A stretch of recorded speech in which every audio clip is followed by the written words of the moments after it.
কুফা নগরীতে এক নাস্তিক ছিল, সে বলে আমি স্রষ্টাকে মানি না, যদি কেউ আমার সামনে এসে প্রমাণ করে দিতে পারে যে স্রষ্টা বলে একজন কেউ আছে আমি মেনে নিব। কুফার লোকেরা বলল ইনদানা ইমাম ইসমুহু নু'মান ইবনে সাবিত, আমাদের একজন ইমাম আছে তার নাম নু'মান, উনি আমাদের ইমাম, আল ইমাম আল আযম আবু হানিফা। সুবহানাল্লাহ পড়বেন না? সবাই বলল তুমি নাস্তিক, তোমার ইমামে আযম আবু হানিফা নু'মান ইবনে সাবিত, উনি বুঝাইয়ে দিতে পারবে যে স্রষ্টা বলে একজন আছে। নাস্তিক বলে কই তোদের ইমাম, নিয়ে আয়। সময় দেয়া হলো জুমার নামাজের পরে দুপুর 2টায় কুফার একটা ময়দানে সাইয়েদনা ইমাম আবু হানিফা আর নাস্তিক একসাথে তর্ক করবে, ডিবেট করবে। সাইয়েদনা আবু হানিফা উনি আল্লাহর পক্ষে আর নাস্তিক আল্লাহর বিপক্ষে। তো যেদিন তর্কের ডেট করা হলো, হাজার হাজার মানুষ এসেছে, ওই নাস্তিকও এসেছে, আসে নাই শুধু ইমাম আবু হানিফা। 2টার দিকে এসে সবাই বসে আছে, আসে না। 2:30 বাজে, আসে না। 3টা বাজে, আসে না। 3:30টা, আসে না। 4টার দিকে দৌড়ায় আসছে। নাস্তিক বলে যেই লোকের সময় জ্ঞান নাই ওই লোকের সাথে কোনো তর্ক নাই। কথা শুনতেছেন?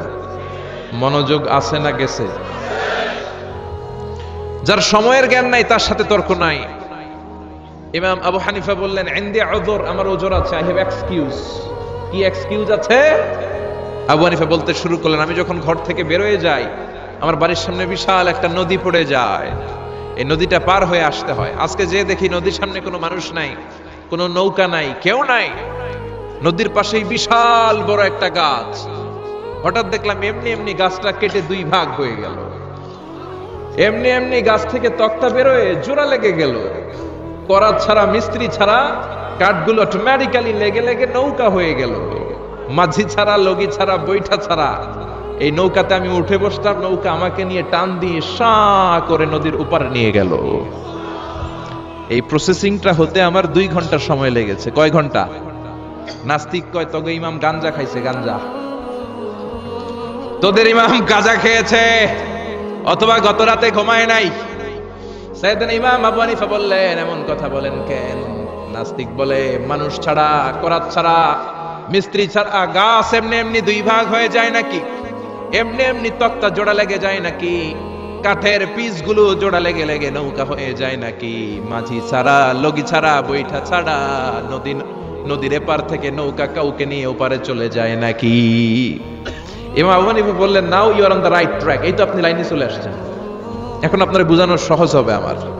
সাইয়েদনা ইমাম আবু হানিফা বললেন বুঝলাম, এমনি এমনি কিছু হয় না, এমনি এমনি তক্তা হয় না, এমনি এমনি নৌকা হয় না, এমনি এমনি মাঝি ছাড়া নৌকা চলে না। তাহলে আকাশটা কেমন করে এমনি এমনি হলো? জমিনটা কেমন করে এমনি এমনি হলো? মহাশূন্য কেমন করে এমনি এমনি হলো? নভমণ্ডল ভূমণ্ডল কেমন করে এমনি এমনি হলো? কার ইশারায় সাগর বয়ে যায়, কার ইশারায় ঝর্ণা চলে? চিল্লা এখন সুবহানাল্লাহ। নাস্তিক বলে তাই তো, এইভাবে তো আমি ভেবে দেখি নাই, আসলেই তো আমি একটা উল্লুকা পাঠা, আমি তো চিন্তা করি না এইভাবে। নাস্তিক বলে ও ইমাম, আপনি আমার ঘুমন্ত বিবেককে জাগিয়ে দিয়েছেন, আমার চোখ আপনি খুলে দিয়েছেন, আর দেরি করার দরকার নাই। আপনি আমারে পড়িয়ে দেন লা ইলাহা ইল্লাল্লাহু মুহাম্মাদুর রাসূলুল্লাহ সাল্লাল্লাহু। এর জন্য সূরার ভিতরে নাস্তিকদের জন্য কিছু মেডিসিন দিয়েছে কে? আরো জোরে সবাই বলেন কে? সূরার নাম আরো জোরে সবাই বলেন না, কি নাম? সূরা মুলক। মুলক মানে ক্ষমতা, মুলক মানে কি? মুলক মানে পাওয়ার, মুলক মানে অথরিটি, মুলক মানে সভরেন্টি। আল্লাহ শুরু করলেন তাবারাকাল্লাযী বিয়াদিহিল মুলকু ওয়া হুয়া আলা কুল্লি শাইইন কাদির। সুমহান সেই সত্তা যার হাতে ক্ষমতা, আর তিনি পৃথিবীর সব কিছু করার ব্যাপারে সক্ষমতা রাখেন। সুবহানাল্লাহ। আল্লাহ শুরু করলেন তাবারাকা দিয়ে, তাবারাকাল্লাযী বিয়াদিহিল মুলক, সুমহান সেই সত্তা যার হাতে ক্ষমতা। ক্ষমতা কার হাতে? সবাই বলেন কার হাতে? নাকি আপনাদের হাতে? আপনারা তো বলেন ক্ষমতা আপনাদের হাতে, বলেন না? জনগণ সকল ক্ষমতার উৎস, বলেন না? এটা রাষ্ট্রীয় কুফুরি, রাষ্ট্র থেকেও কিছু কুফুরি আমাদেরকে শেখানো হয়। এজন্য রাষ্ট্রের সব সিগন্যাল মেনে নেওয়া যাবে না। চিল্লা এখন ঠিক কিনা? জনগণ সকল ক্ষমতার উৎস নয়, সকল ক্ষমতার উৎস হচ্ছে একজন, তিনি কে? একটু খেয়াল করে বুঝে উত্তর দেন। কেমন করে আপনি ক্ষমতার উৎস হন? আপনার যখন পেটে ব্যথা হয়, আপনি বিছানায় গড়াগড়ি খান কি খান না? ডায়রিয়া হলে চিল্লাচিল্লি করেন কি করেন না? তো আপনি না ক্ষমতার উৎস, আপনি চিল্লাচিল্লি করেন কেন? 3 বার ডায়রিয়ার কারণে টয়লেটে গেলে 4র্থবার আর চেহারার দিকে তাকানো যায় না। 5 বার বাথরুমে গেলে বাইরে একা আই আর হাইতান্ন আই মরি যাইউম। তো হাইতান্ন কিল্লাই? আপনি না ক্ষমতার মালিক। ডায়রিয়া হলে আপনি টয়লেট থেকে বের হয়ে বলবেন আমি ক্ষমতার মালিক, এই জন্য আমার ডায়রিয়া হয়েছে। আসলে আমরা ক্ষমতার মালিক নই, ক্ষমতার মালিক একজন, তিনি কে? আমরা হলাম সবাই দুর্বল। ওয়া খুলিকাল ইনসানু দাঈফা, আমাদেরকে দুর্বল বানিয়ে আল্লাহ তৈরি করেছেন। শুধু আমরাই দুর্বল নই, আমরা দুর্বলের ঘরের দুর্বল। আমরা দুর্বল, আমাদের বাবাও দুর্বল, দাদাও দুর্বল, তার মানে দুর্বলের ঘরের আমরা তো দুর্বল। রিকশার টায়ার পাংচার হলে আমরা বাজারে লাভ দিয়ে উঠি, লাভ দেন না? আমি কত লাভ দিছি? আমি তো এক জেলা থেকে আরেক জেলায় তাফসীর প্রোগ্রামের কারণে যাওয়া লাগে, তো মাঝ রাতে মাঝে মাঝে ট্রাকের চাকা টায়ার পাংচার হয়ে যায়, তো লাভ দিয়ে উঠি। রিকশাওয়ালারে বলি কিরে, ড্রাইভারে বলি কিরে কিসের আওয়াজ? বলে হুজুর ট্রাকের টায়ার পাংচার হয়ে গেছে, লাভ দিয়ে উঠি। কোনো ক্ষমতা নাই। পিছন থেকে কেউ যদি বলে হুজুর মাহফিলের প্যান্ডেলে সাপ, ফস খুঁজে পাওয়া যাবে? আপনারা থাকলে আমি দৌড় দিই এসি বাদিয়া, চাচা আপন প্রাণ বাসা। 3-4টা ভাউয়া ব্যাং যদি কেউ ছেড়ে দেয়, এখানে একটা ওইদিকে একটা ওইদিকে একটা, ব্যাং আর কি লাভ দিবে? তার সে 3 ডবল লাভ দিয়ে আপনারা পালাবেন, ঠিক কিনা? তাহলে আসলে আমাদের কোনো ক্ষমতা নাই, ক্ষমতার মালিক হলো একজন, তিনি কে? এজন্য রব্বুল আলামিন বলেন তাবারাকাল্লাযী বিয়াদিহিল মুলকু ওয়া হুয়া আলা কুল্লি শাইইন কাদির। সুমহান সেই সত্তা যার হাতে ক্ষমতা, ক্ষমতা কার হাতে? আমাদের কোনো ক্ষমতা নাই, আমরা নকল ক্ষমতার মালিক, আসল ক্ষমতার মালিক একজন, তিনি কে? আমাদের যে ক্ষমতা নাই, এটা ভূমিকম্প হলে টের পাওয়া যায়। রাত 3টার দিকে যখন ভূমিকম্প হয়, সব লোক বিল্ডিং থুয়ে দেয় দৌড়। ভাড়াটিয়াও দৌড়, বাড়িওয়ালাও দৌড়। কসবা এলাকার বাড়িওয়ালারা মনে হয় দৌড় দেয় না, কথা বলেন?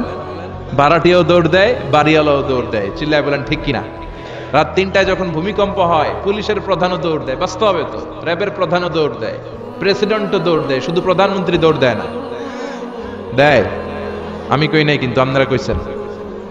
দোষ আপনাদের, আমার কোনো দোষ নাই। আমি প্রধানমন্ত্রীর কিছু বলি নাই। চাচা আপন প্রাণ বাঁচা। রাতে ভূমিকম্প হলে দৌড় দিতে হয়, চিল্লায় বলেন ঠিক কিনা? 2004 সালে বরিশালে প্রথমে গেলাম বাসে, ফিরে আসতেছি লঞ্চে, নদীর মাঝখানে তুফান, জাহাজ ডুবে যাবে। ওই দিন চিনলাম আল্লাহ কারে কয়, আল্লাহ কেসকো কাতে হে। ওই দিন লঞ্চের শুধু মুসলমানেরাই আল্লাহরে ডাকে নাই, হিন্দুরাও জিকির করছে কার? ওই দিন সবার মুখে একটা জিকির ছিল, লা ইলাহা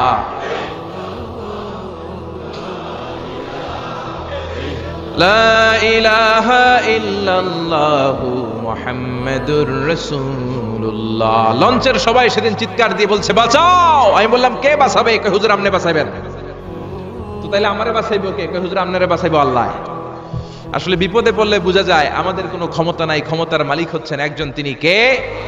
এজন্য রব্বুল আলামিন বলেন কুলিল্লাহুম্মা মালিকাল মুলকি তুতিল মুলকা মান তাশাউ ওয়া তানজিউল মুলকা মিম্মান তাশা ওয়া তুইজ্জু মান তাশাউ ওয়া তুযিল্লু মান তাশাউ বিয়াদিকাল খায়র ইন্নাকা আলা কুল্লি শাইইন কাদির। ও আল্লাহ, আপনি ক্ষমতার মালিক। ক্ষমতার মালিক কে? আপনি যারে চান ক্ষমতার চেয়ারে বসান, আবার যারে চান ক্ষমতা থেকে নামিয়ে দেন। ফেরাউনকে মিশরের মসনদে বসালো কে? আবার সাগরের পানিতে সুবানি খাওয়াইলো কে? নমরুদকে ইরাকের চেয়ারে বসালো কে? আবার মশার কামড় দিয়ে শেষ করে দিল কে? ডোনাল্ড ট্রাম্পকে আমেরিকার ক্ষমতার চেয়ারের মধ্যে বসালো কে? ডোনাল্ড ট্রাম্প যদি বান্দ্রামি করে, ওইটারও লাথি মাইরা নামায়া দিতে পারে কে? এজন্য আল্লাহ বললেন তাবারাকাল্লাযী বিয়াদিহিল মুলকু ওয়া হুয়া আলা কুল্লি শাইইন কাদির। সুমহান সেই সত্তা যার হাতে ক্ষমতা, সব ক্ষমতা কার হাতে? জোরে বলেন না, কার হাতে? এই পৃথিবীতে অনেক দেশের প্রধানমন্ত্রী কিংবা প্রেসিডেন্ট ক্ষমতার চেয়ারে 5 বছরের মেয়াদে বসে, জানেন? জানেন না? না, কোন দেশে 5 বছরের মেয়াদে, কোন দেশে 10 বছরের মেয়াদে। তো আমার আল্লাহ ক্ষমতার চেয়ারে বসছে কয় বছরের মেয়াদে? কথা বলেন। 20 বছর, 50 বছর, 100, 200, এর চেয়ে বেশি? উনার ক্ষমতার নির্দিষ্ট মেয়াদ নাই, উনার আজীবন মেয়াদ। সুবহানাল্লাহ কইবেন না? হুয়াল আউয়ালু ওয়াল আখিরু ওয়াল যাহিরু ওয়াল বাতিন ওয়া হুয়া বিকুল্লি শাইইন আলিম। আল্লাহ বললেন, আমি প্রথম, আমি শেষ, আমি প্রকাশ্য, আমি গোপন। অনাদিকাল থেকে আমি আল্লাহ ক্ষমতার চেয়ারে বসা, অনন্তকাল পর্যন্ত থাকবো। ঠিক কি না? 5 বছর 10 বছরের মেয়াদে আল্লাহ ক্ষমতার চেয়ারে বসে নাই। আল্লাহর ক্ষমতার মেয়াদ হচ্ছে আজীবন মেয়াদ। চিল্লায় বলেন ঠিক কি না? বুঝে শুনে উত্তর দিবেন। পৃথিবীর অনেক দেশে ক্ষমতায় যেতে হলে ডেমোক্রেটিক সিস্টেমে ক্ষমতায় যেতে হয়, মানে ভোটে জিতে। তো আল্লাহও তো ভোটে জিতে ক্ষমতায় আসছে, তাই না? ভোট ছাড়া, হ্যাঁ, এমনি এমনি চলে আসছে। আবার পৃথিবীর অনেক দেশে ডিকটেটরশিপ সিস্টেমে, মানে স্বৈরাচারী পদ্ধতিতে, জোর যার মুল্লুক তার, ওই সিস্টেমে ক্ষমতায় বসে। আল্লাহ তো এই সিস্টেমে আসছে না? আচ্ছা। আবার অনেক দেশে আছে মোনার্কি সিস্টেম, রাজতন্ত্র, বাবা রাজা, তার ছেলেও রাজা। তো আল্লাহর বাবা ছিল রাজা, এজন্য আল্লাহও রাজা।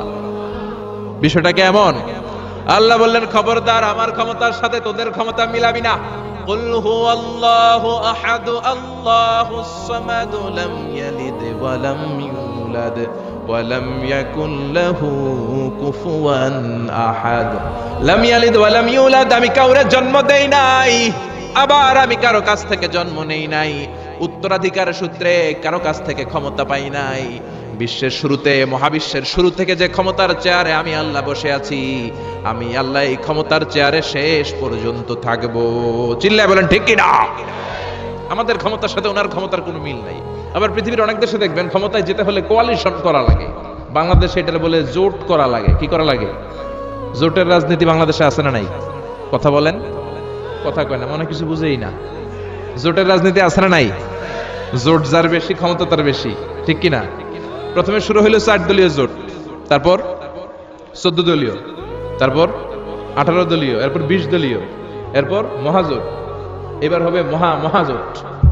তো আল্লাহ তো জোট করে ক্ষমতায় আসছে। আল্লাহর জোট করা লাগছে, কোয়ালিশন করা লাগছে। আল্লাহ বললেন, খবরদার, ওয়ালাম ইয়াকুল্লাহু শারীকুম ফিল মুলকি ওয়া কাব্বিরহু তাকবীরা। আমার ক্ষমতায় কোনো অংশীদার দল নাই, আমার ক্ষমতার মধ্যে কোনো শরিক দল নাই, আমার কোনো জোট নাই, আমার কোনো কোয়ালিশন নাই। আমি একাই ক্ষমতার মালিক, আমার ক্ষমতায় ভাগ বসানোর মতো কেউ নাই। জোরে কোন ঠিক কি না? আবার দেখবেন পৃথিবীর অনেক দেশে আন্দোলনের মাধ্যমে ক্ষমতার চেয়ার থেকে নামানো যায়। যিনি প্রেসিডেন্ট, একটা আন্দোলন করলে ক্ষমতা থেকে নামানো যায়, এরকম আছে না নাই? গণ অভ্যুত্থান করতে পারলে, আন্দোলন করতে পারলে ক্ষমতা থেকে নেমে যায়। আমি যখন মিশরে পড়াশোনা করি, মিশরের প্রেসিডেন্ট ছিল হোসনি মুবারক। মিশরে একটা আন্দোলন হলো, ওই আন্দোলনের ঠেলায় হোসনি মুবারক ক্ষমতা ছেড়ে দিতে বাধ্য হলো। তো আমরাও যদি পৃথিবীর সবাই মিলে আল্লাহর বিরুদ্ধে আন্দোলন করি, আল্লাহ ক্ষমতা ছেড়ে দিতে বাধ্য। বুঝে শুনে উত্তর দিয়েন। পৃথিবীর সবাই মিলে চাইলেও আল্লাহ ক্ষমতা থেকে নামবে না। আচ্ছা, যত জিন আছে মহাবিশ্বে, সব জিনারা যদি বলে আমরাও একাত্মতা ঘোষণা করলাম, আমরাও আল্লাহরে মানি না, মানুষ জিন ভাই ভাই, আল্লাহর আর রক্ষা নাই, তাইলে তো আল্লাহ ক্ষমতা ছেড়ে দিবে, তাই না? ছেড়ে দিবে। আবার ফেরেশতারাও যদি বলে আমরাও মানি না, মানুষ জিন ফেরেশতা 3 দলীয় জোট। কয় দলীয়? কথা বলেন। মানুষ জিন ফেরেশতা 3 দলীয় জোট করে যদি আল্লাহর ব্যাপারে বিদ্রোহ করি, তাহলে আল্লাহর ক্ষমতা শেষ নাকি? আল্লাহর ক্ষমতা শেষ? আল্লাহ বললেন, ওয়া আন্নাকুম গায়রু মুআজিজিল্লাহ।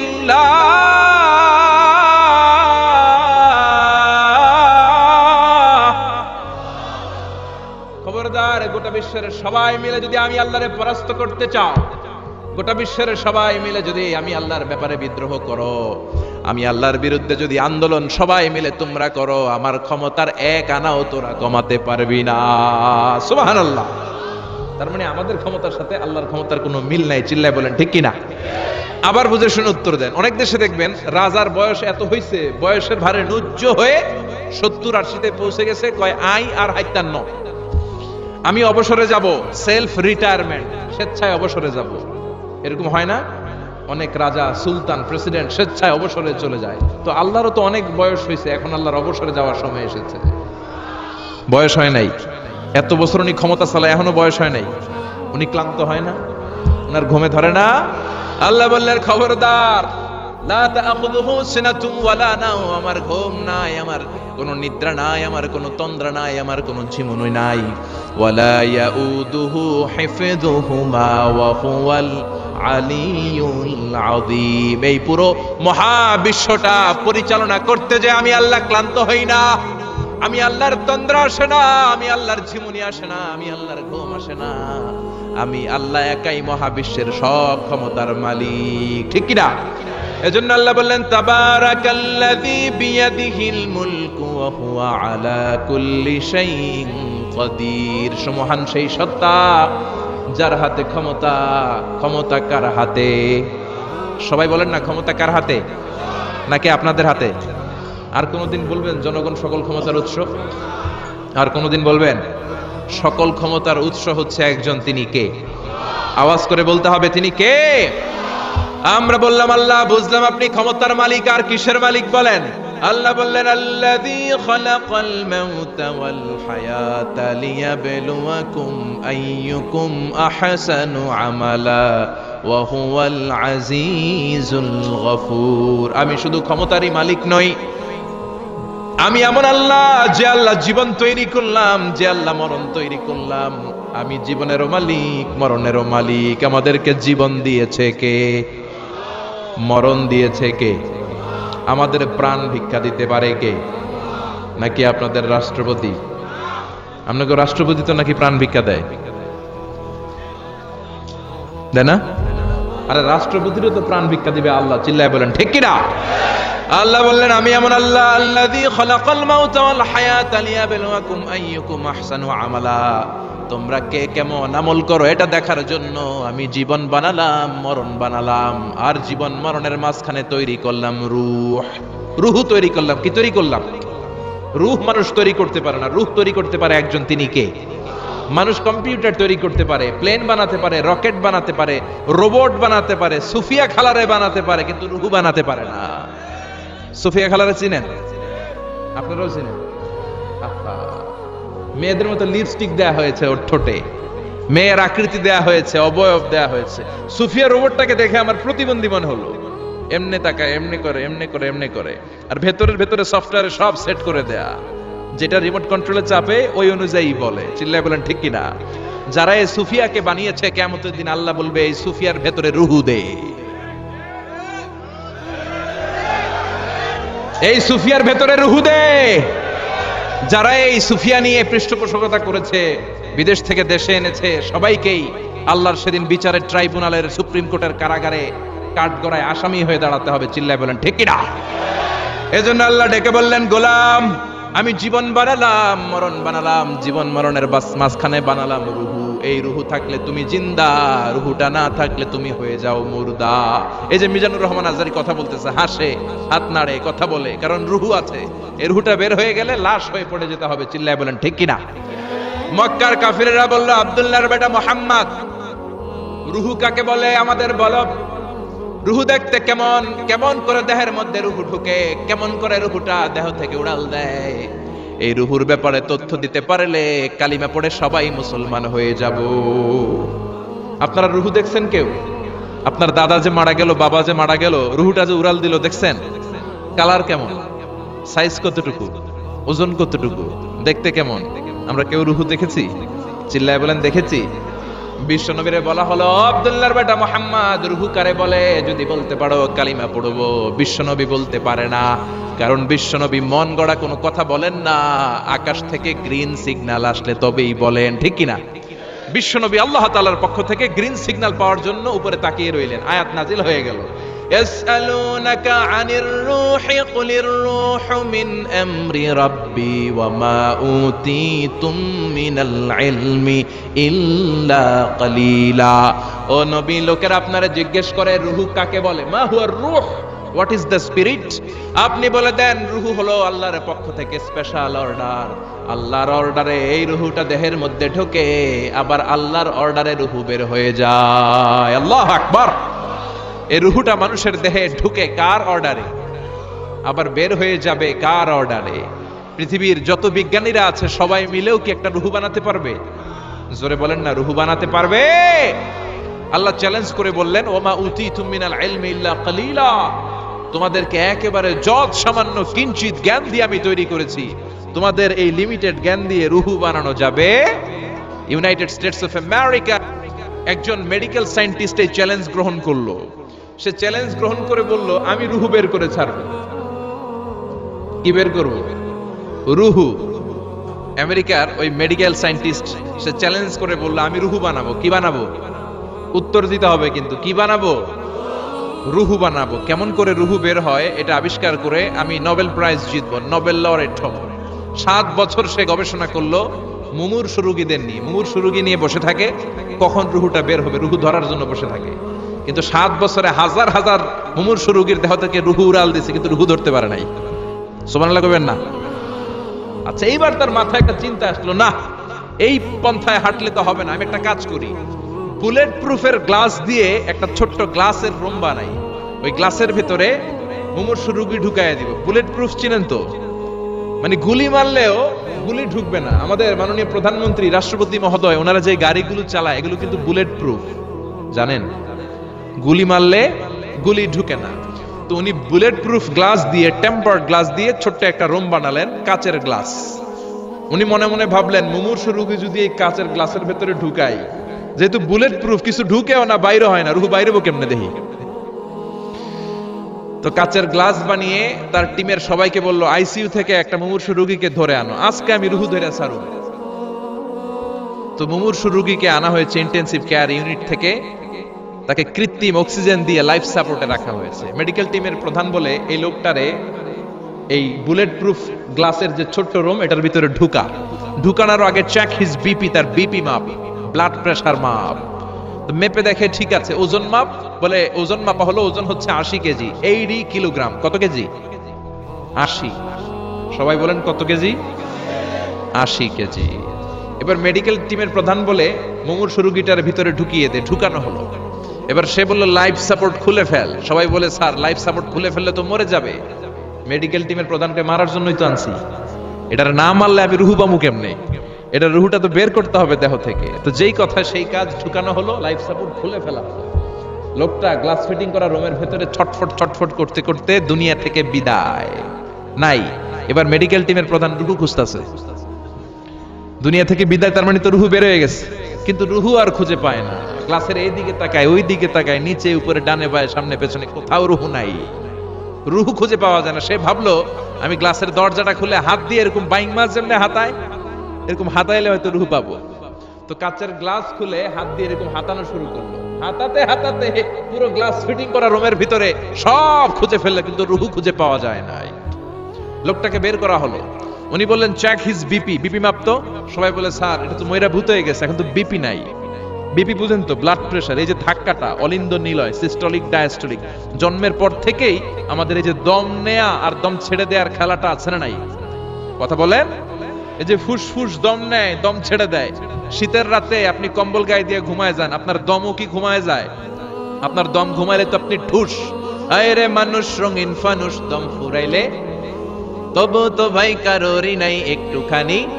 আয় রে মানুষ রঙিন ফানুস, রঙিন ফানুস, আয় রে মানুষ। পড়েন আল্লাহু আকবার। এবার মেডিকেল টিমের প্রধান বলে, চেক হিজ বিপি। বিপি মাপ। সবাই বলে, বিপি নাই, কিন্তু ওজন আছে না নাই? মরার পরেও তো একটা লাশের ওজন থাকে কি থাকে না? এবার মেডিকেল টিমের প্রধান বলে, চেক হিজ ওয়েট। ওজন মাপ। এবার ওজন স্কেলে শোনানোর পরে দেখা গেল লোকটা মরার আগে ছিল 80, এখন হয়ে গেছে 78 কেজি। কয় কেজি? মরার আগে লোকটা ছিল কয় কেজি? মরার পরে ওজন দেওয়ার পরে ওজন হয়ে গেছে কয় কেজি? কমছে কয় কেজি? মেডিকেল টিমের প্রধান কয়, আমি পাইছি। সবাই কয়, কি পাইছেন? মেডিকেল টিমের প্রধান কয়, ওইডা। সবাই কয়, কোনডা? কয়, রুহু। কেমনে পাইলেন? কয়, মরার আগে ছিল 80 কেজি, মরার পরে 78 কেজি, কমছে 2 কেজি। তার মানে যেটা উড়াল দিছে ওইটাই 2 কেজি। পাইছে ঘোড়ার ডিম। কিন্তু বিজ্ঞানীদের নিয়ম হচ্ছে, আপনি একটা রেজাল্ট দিয়েই ফাইনাল জাজমেন্ট দিতে পারবেন না, আপনার আরো কিছু নমুনা সংগ্রহ করতে হবে। সে বলল, আরেকটা রোগীকে আইসিইউ থেকে নিয়ে আয়। ওজন মাপ, বিপি মাপ, বিপি ওকে, ওজন কত? 70 কেজি। দ্বিতীয় যে লোকটাকে আনা হলো তার ওজন 70 কেজি। চিল্লায় বলেন কয় কেজি? 70। এবার গ্লাসের ভিতরে ঢুকানোর পরে অক্সিজেনের মাস্কটা খুলে ফেলা হলো। এই লোকটা অক্সিজেনের অভাবে ছটফট করতে মরে গেল। মরার পরে আবার রুহু খুঁজে, কিন্তু গ্লাসের ভিতরে রুহু নাই। এই লোকটাকেও বের করে মেডিকেল টিমের প্রধান বলে চেক হিজ বিপি মাপ। সবাই বলে বিপি নাই, কিন্তু ওজন আছে না নাই? এই লোকটার ওজন মরার আগে কত কেজি? 70। এবার ওজন দিয়া দেখে এই মৃত লোকটার ওজন হয়ে গেছে 71 কেজি। কয় কেজি? আগেরটা তো কম ছিল, মিলানো গেছে। এবার যাবি কই? হ্যাঁ, আগেরটা 2 কেজি কমেছে। মনে মনে চিন্তা ছিল, রুহু যেটা ছিল উড়াল দিয়েছে, রুহু নাই, 2 কেজি কমেছে। এবার ছিল 70 কেজি, মরার পরে আরো বেড়ে গেছে 1 কেজি। এবার যাবে কই? আল্লাহ বলে কিয়ামত পর্যন্ত বিপি মাপতে পারবা, কিয়ামত পর্যন্ত বুলেট প্রুফের গ্লাসের ভিতরে লাশ ঢুকাতে পারবা, বের করতে পারবা, কিন্তু রুহু খুঁজে বের করতে পারবা না। ঠিক কি না? ইয়াসআলুনাকা আনির রূহি কুলির রূহু মিন আমরি রাব্বি ওয়া মা উতীতুম মিনাল ইলমি ইল্লা কালিলা। নবী লোকেরা আপনার রূহের ব্যাপারে জিজ্ঞেস করে, আপনি সোজা সাপটা লোকদেরকে বলে দেন, রূহু হলো আমার আল্লাহর আদেশ মাত্র। আল্লাহর আদেশে দেহে ঢুকে, আল্লাহর আদেশে বের হয়। পৃথিবীর কোন মানুষ রুহু খুঁজে বের করতে পারবে না। সে বের করতে পারে নাই, কারণ মানুষ মরে গেলে এক একজনের দেহের অবস্থা এক এক রকম। কারো হাতটা টাইট হয়ে যায়, খিচুনি দিয়ে দেহের সবকিছু জমাট বেঁধে যায়, ওজন কিছু বেড়ে যায়। আবার কারো দেহটা ফেসফেসে হয়ে যায়, দেহের পেটের ভেতরে যত গ্যাস ছিল এগুলো বের হয়ে দেহটা পাতলা হয়ে যায়। পাতলা হোক আর ভারী হোক, ওইটা মেজারমেন্ট করে রুহু খুঁজে বের করা যায় না। চিল্লায় বলেন ঠিক কিনা? আমরা বললাম আল্লাহ, বুঝলাম আপনি ক্ষমতার মালিক, আপনি রুহুর মালিক, আর কিসের মালিক বলেন? আল্লাহ বললেন, আল্লাযী খালাকা সাবআ সামাওয়াতিন তিবাকা মা তারা ফি খালকির রহমানি মিন তাফাউত। ও গোলাম, আকাশের দিকে তাকা, মাথার উপরে তাকা। 7টা স্তরে আকাশটারে 7টা স্তরে বিন্যস্ত করে সাজিয়ে দিয়েছে কে? আবার আল্লাহ বললেন, ওয়ালাকাদ যায়্যানাস সামাআদ দুনিয়া বিমাসাবিহা ওয়া জাআলনাহা রুজুমান লিশ-শায়াতিন। আমি এই পৃথিবীর কাছের আকাশটাকে, প্রথম আকাশটাকে চমৎকার চমৎকার তারা দিয়ে সুশোভিত করে দিয়েছি। সুবহানাল্লাহ। এই যে খালি চোখে উপরের দিকে যে আপনারা তাকালে যেটা দেখা যায়, এটা কি আকাশ? কথা বলেন না, এটা আকাশ না, এটা মহাশূন্য। এটা কি? জোরে বলেন, এটা কি? স্পেস, ফাদা। এটা মহাশূন্য। আপনি উপরের দিকে তাকালে যেটা দেখেন, এটা প্রথম আকাশের মহাশূন্য।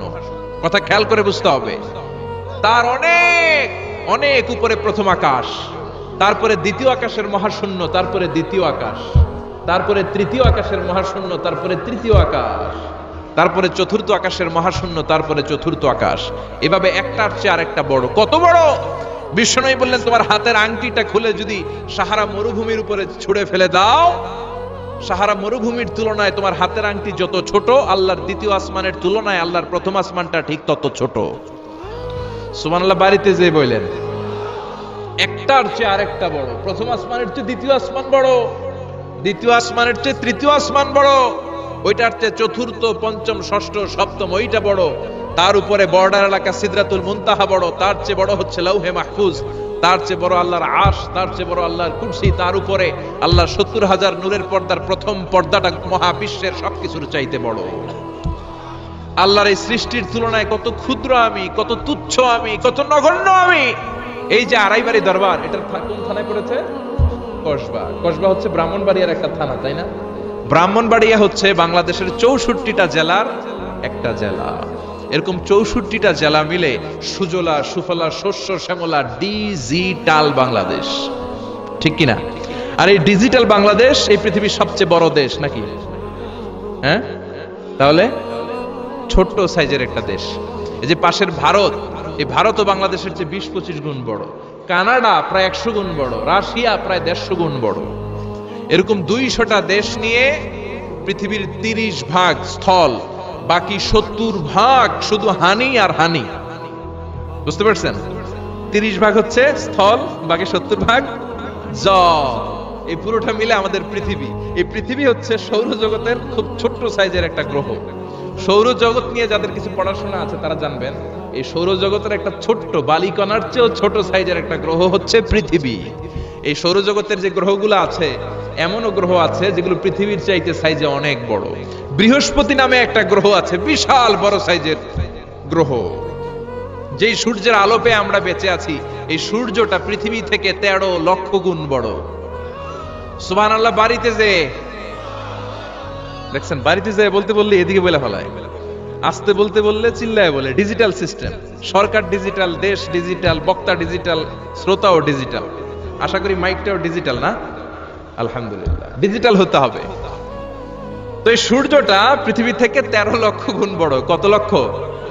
Can you imagine, can you guess? এটা কি আপনি কল্পনা করতে পারেন? 13 লক্ষ পৃথিবী সূর্যের মধ্যে রাখার জায়গা করে দিয়েছে কে? সূর্য কি পৃথিবী থেকে মাত্র 13 গুণ বড়? 1300 গুণ, 13,000 গুণ, 13 লক্ষ গুণ।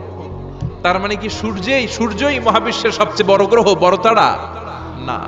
ব্যাটেল জিউস নামে একটা তারা আছে, যে সূর্য পৃথিবী থেকে 13 লক্ষ গুণ বড়। ওই ব্যাটেল জিউস তারা আবার ওই সূর্যের চেয়ে 33 কোটি গুণ বড়। তার মানে ব্যাটেল জিউস তারাই মহাবিশ্বের সবচেয়ে বড় তারা? না। ব্যাটেল জিউসের চেয়েও যে কত বড় তারা আছে তার কোনো ইয়ত্তা নাই। এরকম lakh lakh, million, billion, trillion, zillion, billion, octillion, কত অক্ট্রিলিয়ন তারা যে আমাদের গ্যালাক্সি মিল্কি ওয়েতে আছে, ইউনাইটেড স্টেটস অফ আমেরিকার নাসার বিজ্ঞানীরা আজও হদিস করতে পারে নাই। চিল্লায় কোন আল্লাহু আকবার। সূর্যের পরে পৃথিবীর সবচেয়ে কাছের তারার নাম হচ্ছে প্রক্সিমা সেন্ট্রাই, তারপরে আলফা সেন্ট্রাই এ, আলফা সেন্ট্রাই বি, ইটা ক্যারিনা, ব্যাটেল জিউস, একটার চেয়ে আরেকটা বড়। আসেন এই শীতের রাতে আমরা সূর্যের পরে পৃথিবীর সবচেয়ে কাছের যে তারা প্রক্সিমা সেন্ট্রাই, এই শীতকালের একটা পিকনিক করে আসি ওখান থেকে। প্রক্সিমা সেন্ট্রাইতে আমরা পিকনিক করতে যাব, যাবেন? ওখানে যদি আমরা শীতকালীন পিকনিক করতে যাই তাহলে আমাদের কত সময় লাগবে? ছোট্ট একটা আইডিয়া দিই। তো আমরা যে পিকনিকে যাব, যারা যারা হাত তোলেন, কিভাবে যাইবেন? গাড়িতে? কেন? প্লেনে? রকেটে? হ্যাঁ, রকেটে যাইতে হবে, প্লেনে যাওয়া যাবে না। কারণ বর্তমান বিশ্বের সবচেয়ে দ্রুতগামী যে প্যাসেঞ্জার প্লেন আবিষ্কার হয়েছে, এটার নাম হচ্ছে বোম সুপারসনিক। কি নাম? Bomb supersonic. Bomb bomb Afridi না, আবার বোম সুপারসনিক। এটা ঘন্টায় চলে 1300 কিলোমিটার বেগে। এটা দিয়েও যাওয়া যাবে না, কারণ কোন প্যাসেঞ্জার বিমান দিয়ে এই যে মাধ্যাকর্ষণ শক্তি, এটাকে ডিঙানো যায় না। আমাদেরকে যেতে হবে রকেট দিয়ে। কোন রকেট দিয়ে যাব? যে রকেট দিয়ে নীল আর্মস্ট্রং, এডুইন অলড্রিন আর মাইকেল কলিন্স 1969 চাঁদে নেমেছিল। ওই রকেটটার নাম হচ্ছে অ্যাপোলো 11। যারা যারা হাত তুলছেন একটু নামটা মুখস্থ রাখেন, অ্যাপোলো 11। তা না হলে আপনি ঘুরে আসলে লোকেরা জিজ্ঞেস করতে পারে কোন রকেটে গেছিলেন, তখন বলতে হবে না অ্যাপোলো 11 গেছিলাম। তো ঠিক আছে, যারা যারা হাত তুললেন তারা আর আমি এখন পৃথিবী থেকে সবচেয়ে কাছের যে তারাটা প্রক্সিমা সেন্ট্রাই তার নাম, ওইখানে পিকনিকে যাব। তো এই যে রকেটটা দিয়ে যাব অ্যাপোলো 11, এটা কত দ্রুত চলে এটা আগে শুনেন। এই অ্যাপোলো 11 সেকেন্ডে চলে 11 কিলোমিটার বেগে, মিনিটে চলে 660 কিলোমিটার বেগে, আর ঘন্টায় চলে 39,000 কিলোমিটার বেগে। সুবহানাল্লাহ, মজা করে কইতে পারলেন না? 39,000 কিলোমিটার বেগে ঘন্টায় চলে। আচ্ছা, বাংলাদেশ থেকে আমেরিকা কত কিলো হবে? 8-10,000 কিলো। তার মানে এই রকেটটা দিয়ে বাংলাদেশ থেকে আমেরিকায় 1 ঘন্টায় 4 বার আসা যাওয়া করা যাবে। সুবহানাল্লাহ পড়েন। তো যারা যারা হাত তুলেছেন, আসেন আমরা এই রকেট দিয়ে পৃথিবীর সবচাইতে কাছের তারা প্রক্সিমা সেন্ট্রাইতে শীতকালের পিকনিকে যাব। কিন্তু যাবেন যে কত সময় লাগবে এটাও তো জানার দরকার আছে না নাই? যেই রকেটটা অ্যাপোলো 11 ঘন্টায় চলে কত হাজার কিলোমিটার বেগে? 39,000 কিলোমিটার বেগে। 39,000 কিলোমিটার বেগে ছোটে এরকম একটা রকেট দিয়ে যদি পৃথিবীর সবচেয়ে কাছের তারায় আমরা পৌঁছতে চাই, আমাদের 1,15,000 বছর লেগে যাবে। কেন ইমাজিন? আপনি কল্পনা করতে পারেন যে রকেটটা ঘন্টায় ছুটবে আপনাকে নিয়ে 39,000 কিলোমিটার বেগে, ওই রকেটটা দিয়ে পৃথিবীর সবচেয়ে কাছের যে তারাটা ওইটাতে পৌঁছতে আমাদের 1,15,000 বছর লেগে যাবে। তার মানে আল্লাহ যদি বলে যা আজারি কি আর করবি, তোর যখন এত শখ হয়েছে, যারা যারা হাত তুলছে তোরে আর ওদেরকে আমি 1,15,000 বছর হায়াত দিয়ে দিলাম। তা আমরা যদি যাইতে শুরু করি, বাকি যারা হাত তোলা নাই এরা মরে ভূত হয়ে যাবে। শুধু এরা না, এদের নাতিপুতিও মরে শেষ, আমাদের নাতিপুতিও শেষ। সবাই মরতে মরতে মরতে মরতে ৬,০০০ প্রজন্ম, ৬,০০০ জেনারেশন যখন মরে ভূত হয়ে যাবে, তখন আমাদের ওই তারার মধ্যে নামার সময় হবে। সুবহানাল্লাহ কইবেন না? গ্রিক সভ্যতার সময়কালে গ্রিকদের একটা সভ্যতা আছে, নাম শুনছেন না? গ্রিক সভ্যতা, মিশরীয় সভ্যতা, মেসোপটেমিয়াম সভ্যতা, ইনকা সভ্যতা, মহেঞ্জোদারো সভ্যতা, চিচেন ইৎজা সভ্যতা।